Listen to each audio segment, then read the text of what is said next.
대로 하나님이 누구신지를 우리 함께 상고하기를 원합니다. 하나님, 이 시간 하나님이 누구신지를 우리에게 계시하여 주시고 하나님을 알 수 있도록 우리의 심령을 열어 주시옵소서. 귀하시고 복되신 예수님의 이름으로 감사하며 기도합니다. 아멘. 자, 녹화 시작하고 있죠? 네, 오늘 두 번째 시간 조직신학, 하나님은 누구신가? 우리가 하나님의 존재에 대해서 먼저 알기를 원합니다. 하나님은 존재하고 계실까요? 아멘. 하나님의 존재를 우리가 어떻게 알 수 있을까요? 우리가 공기가 없어요. 공기가 없지만 공기의 좋고 나쁨을 알 수 있죠. 어떤 때는 공기가 아주 상쾌하고 어떤 때는 공기가 좀 탁하고 해서 공기가 보이지는 않지만 눈에 있는 것을 아는 것처럼 인간의 내적 감각으로 사람은 하나님이 존재하신다는 것과 우리가 피조물로서 하나님을 찾고 주를 찾게 된다는 것을 알게 돼요. 하나님 없이 살아가는 인생은 외롭죠. 공허합니다. 그리고 무엇인가를 인생에서 아무리 성공한다 하더라도 우리가 이제 죽음을 앞에 있기 때문에 사람들이 굉장히 허탄하고 어려움을 갖게 되죠. 그래서 인생에 있어서 많은 성공을 하신 분들도 하나님 없이 인생을 살아갈 때 헛되고 헛된 인생. 그래서 솔로몬의 그 전도서의 1장 2절의 고백이 나오는 거죠. 헛되고 헛되며 헛되고 헛되니 모든 것이 헛되도다. 솔로몬 왕은 세상에 그 무엇보다도 많은 걸 얻은 왕이에요. 엄청난 이 처와 첩이 있었고 군사력이 있었고 재물이 있었어요. 그런데 그 솔로몬의 마지막은 하나님 없이 살아가는 인생이라고 한다면 헛되고 헛되며 헛되고 헛되니 모든 것이 헛되도다라고 그렇게 성경은 이야기하고 있습니다. 그렇기 때문에 우리가 하나님 없이 살아가는 인생이 참으로 불쌍하다. 시편의 다윗의 62편 1절과 2절을 우리 함께 봉독하겠습니다. 나의 영혼이 시작. 나의 영혼이 잠잠히 하나님만 바라며 나의 구원이 그에게서 나오는도다. 오직 그만이 나의 반석이요 나의 구원이요 나의 요새시니 내가 크게 흔들리지 아니하리로다. 아멘. 그렇죠. 이 다윗의 시처럼 나의 영혼이 잠잠히 하나님만 바라며, 하나님이 존재하지 않는 하나님을 우리가 잠잠히 바랄 수 없는 거죠. 나의 영혼은, 우리의 영혼은 끊임없이 하나님을 갈망하게 되어 있다.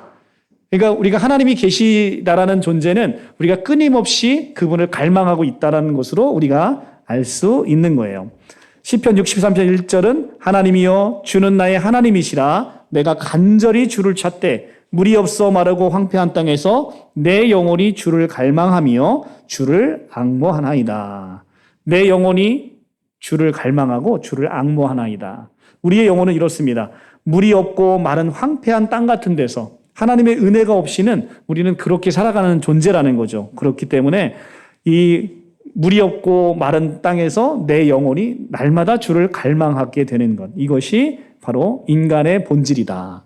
그래서 인간은 호모 사피엔스는 어떤 존재냐면 호모 릴리전, 종교적 인간이라는 거죠.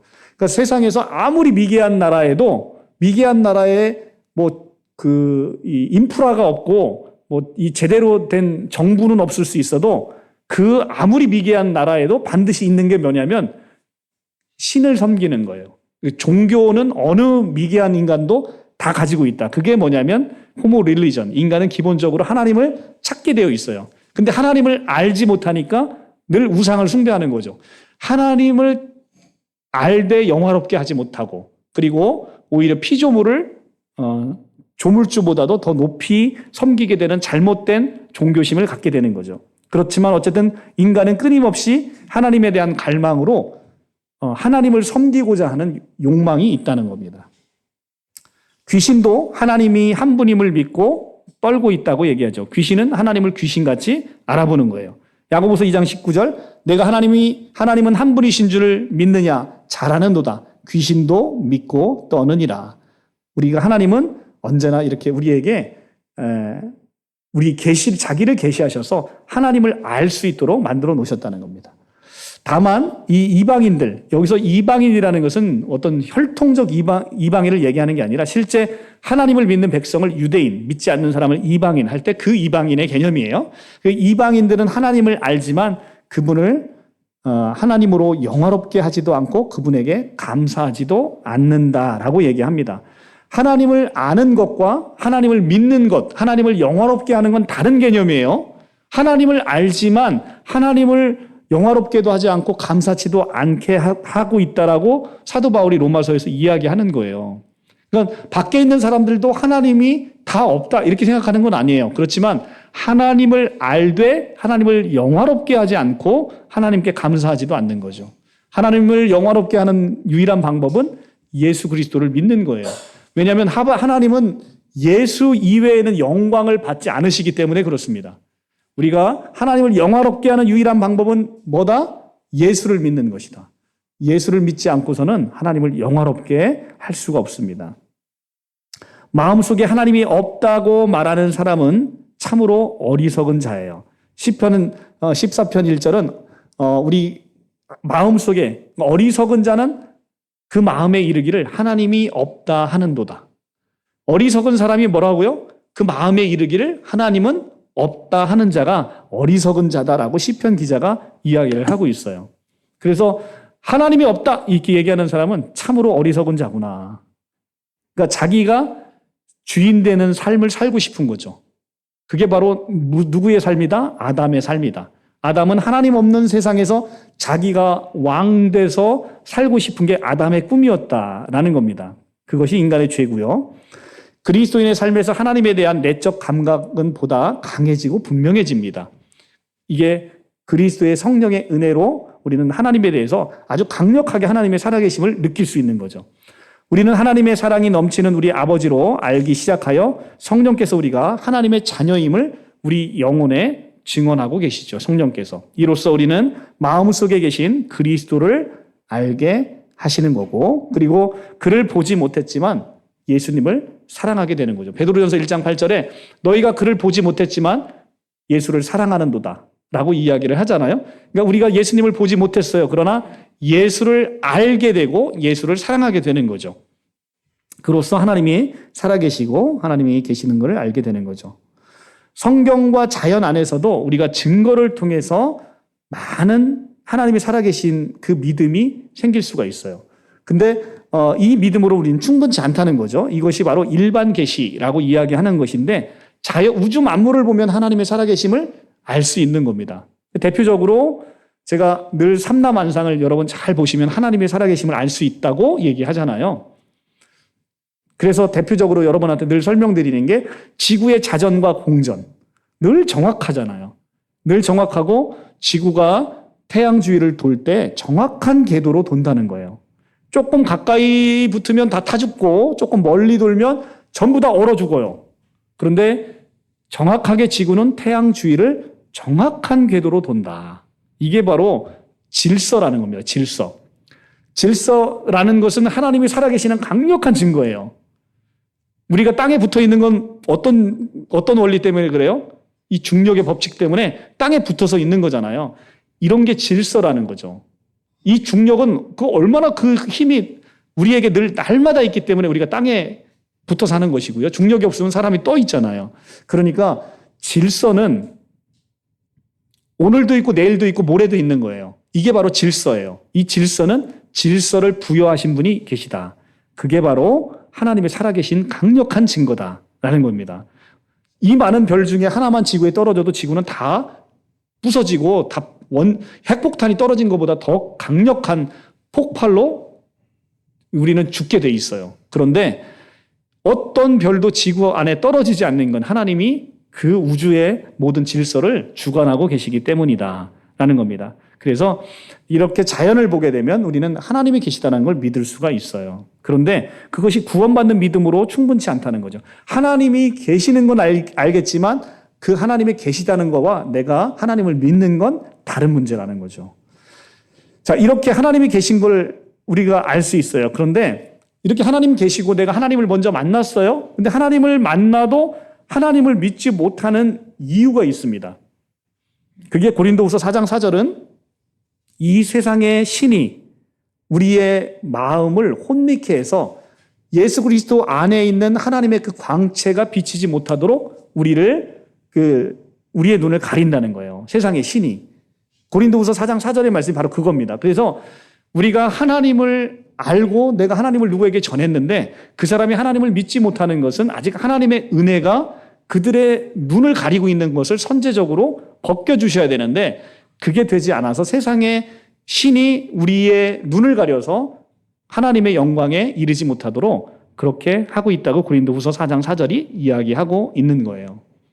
그리고 그러면 하나님이 그걸 그냥 다 없애주시면 되지 않느냐? 우리 그렇게 이야기할 수 있어요. 그런데 그게 하나님에게는 영광이 되지 않는다는 거죠. 하나님은 어떤 방법으로 하나님의 지혜에 있어서는 사람이 자기 지혜로 하나님을 알 수 없다라고 이야기하며 전도에 미련한 것으로 하나님을 알기를 기뻐하신다라고 이야기하고 있습니다. 그러니까 하나님이 스스로 모든 인간들에게 그러면 이 세상의 신이 가리고 있는 그것을 다 걷어주시면 되지 않겠냐?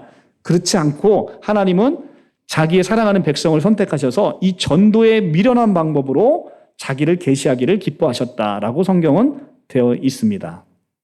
그래서 우리는 힘써 하나님을 전해야 되는 이유는 듣지 못하면 하나님을 알지 못하는 거예요. 그냥 듣지 못하면 우리가 주 예수를 부를 수 없는 거죠. 믿을 수 없고 믿지 못하면 부를 수 없는 거잖아요. 그렇기 때문에 우리는 많은 이들에게 이 하나님을 우리가 부르고 알려야 된다라고 말씀드립니다. 하나님에 대한 인식 가능성에 대해서 한번 보겠습니다. 우리는 구체적으로 하나님을 어떻게 알 수 있겠는가? 하나님이 당신에 속한 구원의 신비와 거룩한 진리를 사람들에게 친히 보여주시기 때문에 우리는 그걸 알 수 있다. 그래서 우리는 그걸 뭐라고 얘기한다?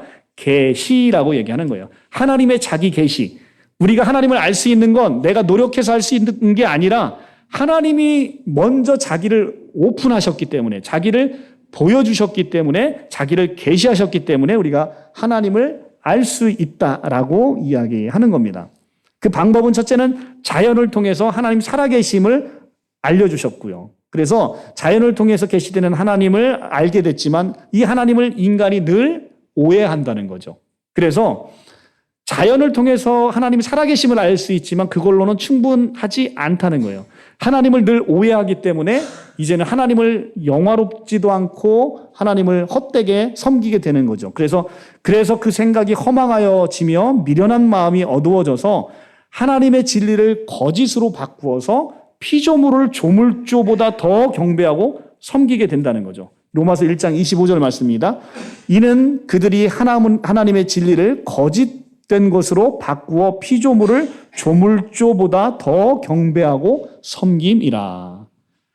그래서 미개한 나라로 가면 갈수록 어떻습니까? 미개한 나라는 이 하나님을 섬기고 여호와를 섬기는 게 아니라 피조물을 섬깁니다. 그 중에서도 이제 지역신이라고 해서 오래된 나무에 가면 선앙당이라고 하죠. 거기 가서 늘 빕니다. 그 나무가 왜 이렇게 그 안에 보면 이렇게 항상 구멍이 뚫려 있잖아요. 왜 그렇습니까? 하도 사람들이 복을 비는 거예요. 자기는 복을 줄 힘이 없는데 사람들이 하도 복을 주니까 그 나무가 속이 터져갖고 속이 다 비어있대요. 그래서 나무에 그게 구멍이 항상 뚫려 있답니다. 자기는 아무 능력도 없는데 사람들이 와서 자기한테 맨날 빈대요. 아들 낳게 해달라고 빌고 막 빈대요. 그 나무가 얼마나 속상하면 속이 다 문드러진 거래요, 그게. 그래서 속이 다 문드러져서 그렇게 됐다라고 이야기를 합니다.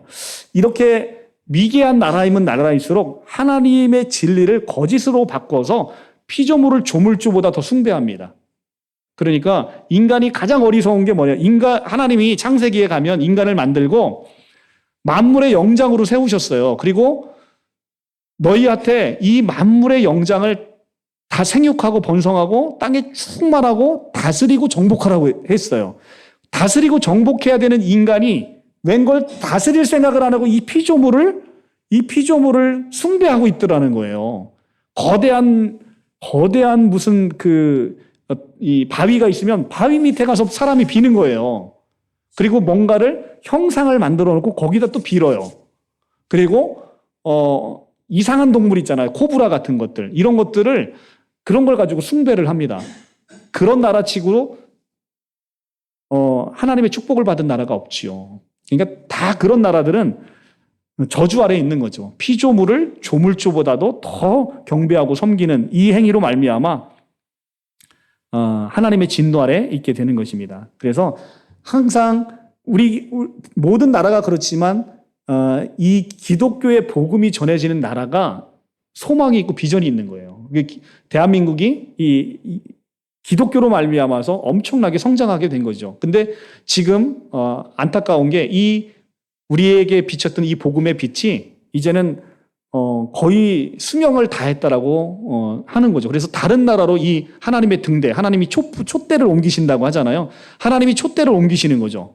이 복음의 나라 한국에서 이 촛대를 다른 곳으로 옮기시는 거죠. 왜냐하면 그 역할을 감당하지 못하면 촛대를 옮기실 수밖에 없는 거죠. 그래서 이 역할을 감당할 수 있는 또 다른 민족을 찾아서 하나님은 이 촛대를 옮기시고 이제는 한국은 다시 어둠의 세상으로 다시 빠져들게 될 수도 있다라는 거죠. 그게 이제 우리가 역사를 통해서, 우리가 기독교 역사를 통해서 보아오는 것입니다. 하나님을 섬기는 백성이 흥하고 하나님을 멸시하고 하나님의 그 복음의 선교적 사명을 감당하지 못하는 나라는 망하게 되는 것이 하나님의, 이게 우리가 역사를 통해 보아오는 하나님의 진리인 것이죠. 하나님은 무한하시고 우리는 유한하고 제한적이기 때문에 하나님을 온전히 이해할 수가 없어요. 시편 145편 3절입니다. 함께 봉독할게요. 시작. 여호와는 위대하시니 크게 찬양할 것이라 그의 위대하심을 측량하지 못하리로다. 아멘. 하나님은 얼마나 크신 분인지 온 우주보다도 훨씬 크신 분이니까. 근데 우주가 너무너무 크잖아요. 몇 빛으로 가도 몇 억 광년을 가도 못 가는 그거보다 더 크신 분이 바로 우리 하나님이신데 여호와는 위대하시니 크게 찬양할지어다. 그의 위대하심은 측량하지 못하리로다. 근데 그 무한하신 하나님을 유한한 인간이 마치 하나님을 다 안다는 것처럼 교만을 떨고 있는 인간들이 많이 있다는 거죠. 성경을 좀 안다고 내가 하나님을 안다고 할 수 있어요? 어린 반푼어치도 없죠. 성경을 다 안다 하더라도 우리는 하나님의 10만 분의 1도 모르고 살아가는 불쌍한 인생들입니다. 그러니까 성경 좀 안다고 우리가 교만을 떨게 되면 하나님의 진노가 임하게 되는 거죠. 그 지혜는 무궁하시어 가늠하거나 온전히 알 수가 없다. 시편 147편 5절입니다. 시작. 우리 주는 위대하시며 능력이 많으시며 그의 지혜가 무궁하시도다 라고 말합니다. 자, 그러면 우리 주님께서 위대하시고 능력 많으시고 그 지혜가 무궁하신 하나님을 우리는 이 하나님을 온전히 신뢰할 수 있다는 거죠. 하나님은 이런 분이시라는 거죠. 위대하시고 능력이 많으시고 모든 지혜가 무궁하신 분입니다. 바울은 고린도전서 2장 10절에서 성령은 모든 것, 곧 하나님의 깊은 것까지도 통달하시느니라 말하고 있습니다. 하나님의 깊은 걸 통달하시는 분은 우리가 아니라 그 주어가 누구예요? 성령입니다. 성령은 하나님의 깊은 것을 통달하실 수 있어요. 그러니까 우리가 성령으로 아니하고는 이 성경책을 온전히 읽을 수 있다 없다? 없다. 성령의 조명을 통해서만 이해할 수 있는 거예요. 서울대 수석으로 나와도 이 성경을 이해할 수가 없는 이유는 바로 그거예요. 성령은 내가 이해할 수 있는 게 아니라 성령의 조명을 통해서 하나님을 알아가는 거예요. 내가 하나님을 부를 수 있다는 건 내 안에 성령이 있다는 거예요. 그게 바로 놀라운 축복입니다. 하나님의 일은 하나님의 영만이 알 수 있는 것이다. 사람의 일을 사람 속에 있는 영 외에는 누가 알리요? 이와 같이 하나님의 일도 하나님의 영 외에는 아무도 알지 못하느니라. 내가 하나님을 알 수 있는 방법은 내 안에 성령이 계시기 때문에 가능하다는 거예요. 내 안에 성령이 계시지 않으면 하나님을 알 수 없다는 겁니다. 그리고 되게 중요한 말인데 원래 우리 사람은 하나님의 형상대로 지음을 받았잖아요. 그러니까 하나님의 형상대로 지음을 받았기 때문에 원래 우리가 타락하지 않았다면 하나님을 드러내는 계시자로서 우리가 지음을 받았다는 거예요. 그러니까 나를 보면 하나님을 드러나게끔 하나님의 계시자로 우리가 드러났다는 거예요. 그런데 마귀가 타락함으로 이제 우리를 미혹함으로 우리가 타락을 했고 세상의 임금이라는 마귀의 통치 아래 있게 되므로 우리가 하나님의 계시자라는 모습이 없어진 거죠. 우리를 보면 이제 뭐가 보이는 게 이제 마귀가 보이는 거예요. 우리가 보면 마귀가 보이지 하나님이 안 보이는 거예요. 원래 우리는 어떻게 지음받았다? 하나님을 드러내는 계시자로서 지음을 받았고 그렇게 창조됐다는 거예요. 그래서 여러분이 예수 믿고 새롭게 태어나게 되면 여러분을 통해서 뭘 느낄 수 있다? 하나님의 사랑과 하나님을 볼 수 있게 되는 거죠. 아, 저분을 보니까 하나님을 어떤 분인지를 알겠구나. 저분을 보니까 저분의 성품과 마음을 통해서 하나님을 알 수 있다라고 말씀드리는 거죠. 이게 바로 우리가 하나님의 형상을 회복해야 되는 이유, 우리 안에 성령을 통해서 하나님의 원래의 창조 모습을 회복해야 되는 이유가 바로 여기 있다라고 하는 겁니다. 그래서 우리가 하나님에 대해서 너무 궁금해 하세요. 하나님을 너무 궁금해 하니까 하나님이 우리를 보여주기로 작정하셨는데 그걸 바로 계시라고 얘기한다고 그랬잖아요. 그러니까 계시라는 건 뭐 어떤 엄청난 게 아니고 하나님의 자기를 드러내심인 거예요. 그래서 하나님에 대한 이 계시의 절정이 바로 성육신하신 예수 그리스도라는 겁니다. 그래서 하나님이 자기를 보여준 가장 결정판이 누구냐? 예수님이다. 그러면 우리는 예수님을 보면 누구를 알 수 있다? 하나님을 알 수 있다. 그래서 요한복음 1장 18절에 예수 그리스도는 바로 말씀이 육신이 되어 우리 가운데 거하시고 아무도 하나님을 본 사람이 없으되 바로 이 아들을 봄으로 하나님을 본 자가 되었다라고 얘기하는 겁니다. 그래서 예수 그리스도는 계시의 주체요, 내용이요, 계시의 완성입니다. 그 예수를 알면 우리가 하나님을 아는 거예요. 예수님과 하나님은 완전 동일 본질이시거든요. 그래서 여러분께서도 예수의 성품에 참여함으로 여러분을 통해서 뭘 본다? 하나님을 볼 수 있다는 거죠. 여러분이 예수의 마음으로 누군가를 섬겨주면 그 안에서 여러분의 사랑과 섬김을 통해서 아, 하나님이 나를 이처럼 사랑하시는구나 라는 거죠. 때로는 저도 그런 경험을 많이 해봤는데 때로는 어떤 절박한 사람을 도와줘 보십시오. 그러면 그분이 뭐라고 하냐면 아, 당신을 보니까 당신 안에서 내가 하나님의 사랑을 느꼈습니다 라는 고백을 받을 때가 있어요. 그러니까 우리는 바로 그런 거죠. 우리가 누군가를 사랑으로 섬기고 그들에게 따뜻한 마음을 보여주면 우리를 통해서 하나님의 사랑을 느끼고 보게 된다는 거예요. 이것이 바로 그리스도인이라는 겁니다. 오늘 오전 설교하고 계속 이어지죠. 바로 이런 것이죠. 하나님의 비밀 예수 그리스도께서 원래는 만세와 만대로부터 감추어져 있었어요. 그런데 이제는 할 때 이 이제는 언제냐면 사도 바울이 이렇게 그 골로새서를 쓸 때 그리고 로마서를 쓸 때 만세와 만대로부터 감추어져 있던 이 하나님의 비밀 예수를 이제는 성도들에게 나타났대요. 어떻게 하나님의 비밀이 나타났습니까? 바로 그 하나님의 비밀이 다름 아닌 예수예요. 예수인데 이 예수가 말씀이 육신이 되어 우리 가운데 오심으로 우리가 하나님의 그 비밀을 발견하게 되었다라고 성경이 이야기하는 겁니다. 자, 우리 한번 성경을 찾아보고 가볼게요. 골로새서입니다. 골로새서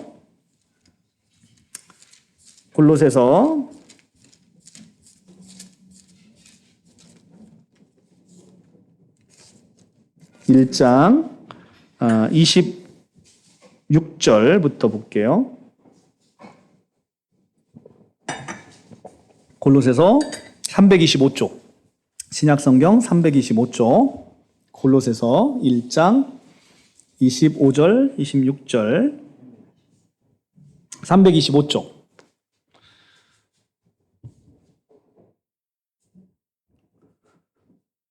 자, 제가 읽어보겠습니다. 1장 25절. 내가 교회의 일꾼 된 것은 하나님이 너희를 위하여 내게 주신 직분을 따라 하나님의 말씀을 이루려 함이니라. 이 비밀은 만세와 만대로부터 감추어졌던 것인데 이제는 그의 성도들에게 나타났고 하나님이 그들로 하여금 이 비밀의 영광이 이방인 가운데 얼마나 풍성한지를 알게 하려 하심이라. 이 비밀은 너희 안에 계신 그리스도니 곧 영광의 소망이니라. 아멘. 자, 이 비밀은 너희 안에 계신 그리스도랍니다. 이게 비밀이래요. 근데 이 비밀은 26절에 만세와 만대로부터 감추어졌는데 이제는 나타났답니다. 그 이제는이 언제예요? 바로 예수님의 성육신 사건이고 예수님의 십자가의 죽으심과 부활하심으로 이 모든 것을 우리에게 계시한 거죠. 하나님의 구원의 계획을, 이 놀라운 예수를 통한 구원의 계획을 우리에게 보여주신 거죠. 자, 그리고 골로새서 2장 2절 이는 그들로 마음의 위안을 받고 사랑 안에서 연합하여 확실한 이해의 모든 풍성함과 하나님의 비밀인 그리스도를 깨닫게 하려 함이니 그 안에는 지혜와 지식의 모든 보화가 감추어져 있느니라. 아멘. 하나님의 비밀이신 그리스도를 깨닫게 되는데 그 그리스도 안에 지혜와 지식의 모든 보화가 감추어져 있답니다. 할렐루야.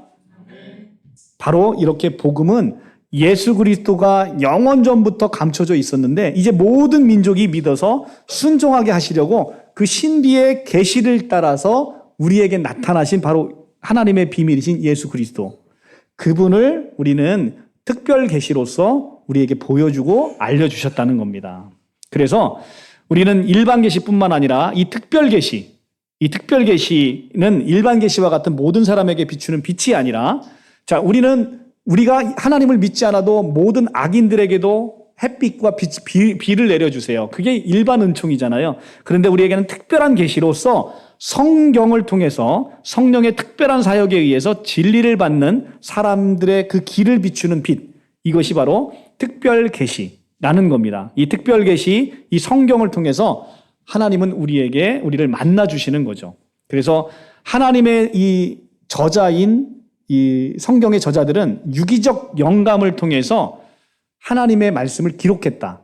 여기서 유기적 영감이라는 것은 기계적 영감하고는 다른데, 기계적 영감은 뭐냐면 받아쓰기예요. 하나님이 야 바울아 너 일로 와서 오늘 고린도 전서를 써야 되겠다 불러가지고 하나님이 불러주는 대로 받아쓰기 하는 게 이게 기계적 영감이에요. 근데 성경은 그렇게 쓰여졌다 아니다? 아니라는 거예요. 그럼 어떻게 쓰여졌냐? 바울의 인격과 바울의 기질과 바울의 은사와 재능을 그대로 다 이용해서 바울로 하여금 편지를 쓰게 했지만 그 마음을 감동시키고 일으키신 분은 바로 하나님이다. 그래서 하나님과 사람의 온전한 걸작품, 합작품이 바로 성경이라는 거예요. 그래서 베드로후서 1장 22절은 예언은 언제든지 사람의 뜻으로 낸 것이 아니요 오직 성령의 감동하심을 받은 사람들이 하나님께 받아 말한 것이 바로 이 예언이다라는 겁니다. 그러니까 우리 성경의 모든 것은 성령의 감동하심으로 이루어졌다라는 것입니다. 자, 이제 거의 다 끝나갑니다. 우리 한번 기지개 한번 쫙 펴시고, 오후에는 항상 힘들어요. 그죠? 다들 너무 힘듭니다. 네. 우리 특별히 또 더 힘드신 분도 계신 것 같아요. 네. 네. 감사합니다. 네. 자, 하나님의 계시로부터 우리에게 알려진 몇 가지 사실이 있어요. 첫째는 하나님은 영이시다. 그런데 그냥 영이 아니라 홀리 스피릿, 순결한 영이시다라는 거죠. 하나님은 거룩하시고 깨끗하신 영이에요. 그렇기 때문에 하나님의 영은 순결한 영, 거룩한 영이다. 그래서 우리가 하나님을 볼 수 없는 이유는 바로 그거예요. 거룩의 본체시기 때문에 죄가 있는 인간은 그냥 하나님을 볼 수 없다. 그냥 보면 다 죽게 돼 있어요. 우리 죄 때문에. 그 죄 때문에 그 하나님 보는 순간 죽게 돼 있어요. 그러니까 예수의 보혈이 발라지지 않은 채 하나님을 볼 수 있는 분은 아무도 없다. 그리고 하나님은 인격적인 분이시다. 질투하시기도 하시고 노하기도 하십니다. 그러니까 하나님은 인격적인 분이에요. 그러니까 우리 사람하고 똑같아요. 하나님은 우리가 하나님 아닌 것을 사랑할 때 질투하세요. 그리고 우리가 하나님의 뜻에 순종하지 못할 때 노하고 진노하십니다. 그래서 하나님은 그렇게 인격적인 분이 우리 신명기에 구약 성경에 보면 하나님의 성품이 잘 나타나시죠. 그리고 하나님은 무한히 완전하신 분이십니다. 흠이 없으신 분이에요. 완전하신 분이 바로 하나님이시다라는 겁니다. 자, 오늘의 이제 가장 중요한 하나님의 이름까지만 하고 오늘 이제 마칠 거예요. 여기 이제 이게 가장 중요한 오늘 중에서 가장 중요한 거예요. 자, 우리는 기본적으로 하나님을 다 아시는 분들이죠. 그런데 하나님의 이름을 아는 건 너무 중요합니다. 그래서 조직신학에 있어서 하나님의 존재도 굉장히 중요하고 하나님의 성품도 되게 중요하지만 하나님의 이름을 먼저 아는 게 제일 중요하다. 하나님의 이름은 바로 모세에게 알려주신 출애굽기 3장 14절 나는 스스로 있는 자이다. 스스로 있는 자라는 의미는 뭐예요? 존재의 근원이라는 거예요. 하나님이 모든 존재의 원인자라는 겁니다. 하나님은 누군가에 의해서 만들어진 게 아니라 하나님은 원래 계신 분이에요. 스스로 존재하시는 분인데 모든 존재를 존재케 하는 원인자. 그래서 스스로 존재하는 자.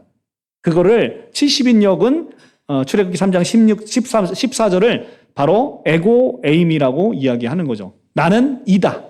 하나님만이 이다예요. 그러니까 나는 길이요 진리요 생명이다 할 때 나는 길이다, 나는 진리다, 나는 생명이다 할 수 있는 분은 하나님 한 분 외에는 없다는 거예요. 그러니까 예수님이 내가 이다, 에고 에이미를 요한복음에서 7번을 얘기하신다고. 에고 에이미를. 나는 생명의 떡이다. 나는 너희의 선한 목자다. 나는 부활이요 생명이다. 이렇게 해서 예수님이 나는 이다를 요한복음에서 7번 에고 에이미를 하신다는 말이에요. 그러니까 예수님이 누구시라는 거예요? 모세에게 알려주셨던 바로 그 하나님 이름이 바로 여호와인 이름이 바로 예수님이시다라는 겁니다. 그래서 에고 에이미, 내가 여호와야 라고 이야기하는 나는 이다. 그러니까 나는 이다라는 게 영어의 I am이라는 이 비동사는 정말 엄청난 의미를 담고 있는 거예요. 존재의 근원을 담고 있어요. 그래서 우리가 그 이다에 하나님의 성품을 넣게 되는 거죠. 하나님의 속성을 넣게 되는 거죠. 나는 진리고, 나는 부활이고, 나는 생명이고, 바로 그것은 하나님이신 예수님만 쓸 수 있는 것이죠. 자, 야훼는 여호와라고 우리가 할 때, 이 히브리어 야훼라고 할 때, 하나님의 이름을 자기가 스스로 나는 여호와다라고 할 때 이 야훼라는 이름과 그리고 옐로힘이라는 두 이름으로 하나님을 호칭합니다. 모세에게 알려준 이름 스스로 있는 자도 있지만 하나님의 이름을 야훼 그리고 우리는 옐로힘이라고 히브리어로 쓰고 있는데 이 야훼라는 단어는 번역될 때 구약성서 그리스어 70인역에서 퀴리오스라고 번역을 하고 있어요. 그래서 여호와라는 단어는 신약 성경에 나올까요? 안 나올까요? 안 나와요. 신약 성경에는 여호와의 이름이 없어요. 그 이유는 뭐냐면 이 70인역 예수님 때 보셨던 그 성경이 무슨 역이냐면 이 히브리 구약 성경을 예수님 때 70인역으로 헬라어로 번역한 성경을 예수님 때도 번역본을 봤단 말이에요. 히브리 성경을. 그러니까 이 히브리 성경에서 그래서 70인역이 되게 중요하다는 거예요. 예수님 당시에 성경이 바로 이 70인역이었기 때문에. 근데 이 70인역의 야훼를 퀴리오스라고 불렀고 이걸 영어 성경에 로드로 번역을 해서 우리나라 말로 주라는 단어로 번역을 하고 있어요. 그러니까 신약 성경은 여호와 대신 주라고 번역이 되어 있습니다. 주라고 번역이 되어 있어서 우리가 주 예수를 전하느니라 할 때 그 주는 퀴리오스라는 걸 쓰는 거죠. 그러니까 여호와 예수라는 겁니다. 도마가 고백할 때 손의 못자국과 옆구리의 창자국을 보고 믿는 자가 되고 믿지 못하는 자가 되지 말라고 말씀하시면서 직접 손을 보일 때 도마가 고백하잖아요. 나의 주님이시요 나의 하나님이십니다. 요한복음 20장 28절에서 이렇게 고백을 하는데 그때 바로 나의 주님이시다라는 고백이 나의 여호와시요 나의 하나님이시다라는 고백이에요. 그러니까 엄청난 고백인데 그 나의 주님이시요 할 때 그 주님이 그냥 나의 인생의 주인이다라는 정도로 생각하는데 그 차원을 훨씬 뛰어넘는 고백이라는 거죠. 바로 사람이신 당신이 바로 여호와시군요 라는 그 고백입니다. 굉장히 놀라운 고백이죠. 자, 그리고 또 하나의 하나님의 이름은 옐로힘입니다. 이건 BC 3세기 이후에 사용하는 단어인데 이 옐로힘이 바로 창세기 1장에서 태초에 하나님이 천지를 창조하시니라 할 때 그 나오는 단어 바로 옐로힘입니다. 이 옐로힘은 이 데우스라는 단어를 쓰고 이것이 영어 성경으로 갓이라고 번역이 된 겁니다. 로드는 야훼가 번역된 단어고요. 옐로힘은 갓이 번역된 단어예요. 그래서 이 갓은 하나님으로 이제 번역이 된 거고요. 그래서 이렇게 옐로힘과 야훼가 나눠지고 번역본도 이렇게 서로 나눠지게 되는 이 구도를 잘 이해하시면 좋겠어요. 그리고 하나님이라는 명칭은 창세기 1장에서 창조의 시작과 더불어 사용된 이름입니다. 옐로힘, 태초에 하나님이 천지를 창조하시니라 할 때 그 하나님은 바로 옐로힘이다. 여호와가 아니고 옐로힘이다라는 거예요. 그래서 창세기 1장의 그 옐로힘의 하나님은 모든 권위와 근원으로서의 역할을 강조하는 단어다. 하나님의 위대하시고 강력하신 그 힘은 어디서 나온다? 엘로힘의 하나님에서 나오게 되는 거예요. 반면에 여호와라는 하나님의 이름은 굉장히 보다 개인적이고 친밀한 관계, 깊은 관계의 맥락에서 사용되는 하나님의 이름이다. 그러니까 이스라엘 백성들을 부를 때, 아브라함을 부를 때, 우리를 부를 때 특별한 언약을 맺는 그 관계에서 사용되는 이름이 바로 무엇이다? 여호와다라는 거예요. 그래서 이 두 명칭의 차이는 하나님께서 우주의 주인이시다. 그리고 할 때 우주의 주인 되시고 권세 있는 그 하나님은 엘로힘으로, 개인적인 구원자다라고 할 때 그 하나님은 여호와로, 이렇게 우리가 이름을 구별해서 쓰게 되는 것을 신학적으로 보게 됩니다. 그래서 사탄이 가장 싫어하는 이름이 바로 여호와라는 단어예요. 여호와는 뭐냐면 바로 아담과 하와를 만나주신 그 하나님. 그래서 그들에게 언약을 주신 하나님, 우리에게 언약을 주신 하나님은 바로 여호와 하나님이다. 그래서 사탄은 인간에게 와서 여호와라는 단어를 쓰지 않아요. 여호와라는 단어를 쓰게 되면 우리를 만나시고 우리와 함께 울고 웃고 우리와 함께 하신 그 하나님을 우리가 기억할까 봐 사탄은 여호와라는 이름을 쓰지 않는다. 그래서 창세기 3장 1절과 3장 5절에서 사탄이 아담과 하와를 꼬실 때 여호와께서 그렇게 하셨다라고 쓸까요? 아니면 하나님께서 그렇게 하셨냐라고 물어볼까요? 바로 하나님이라고 쓰죠. 여호와라는 단어를 쓰지 않는 이유는 우리가 여호와를 상기할까 봐 그래요. 우리 요 성경만 보고 마치겠습니다. 창세기 3장 1절입니다. 창세기 3장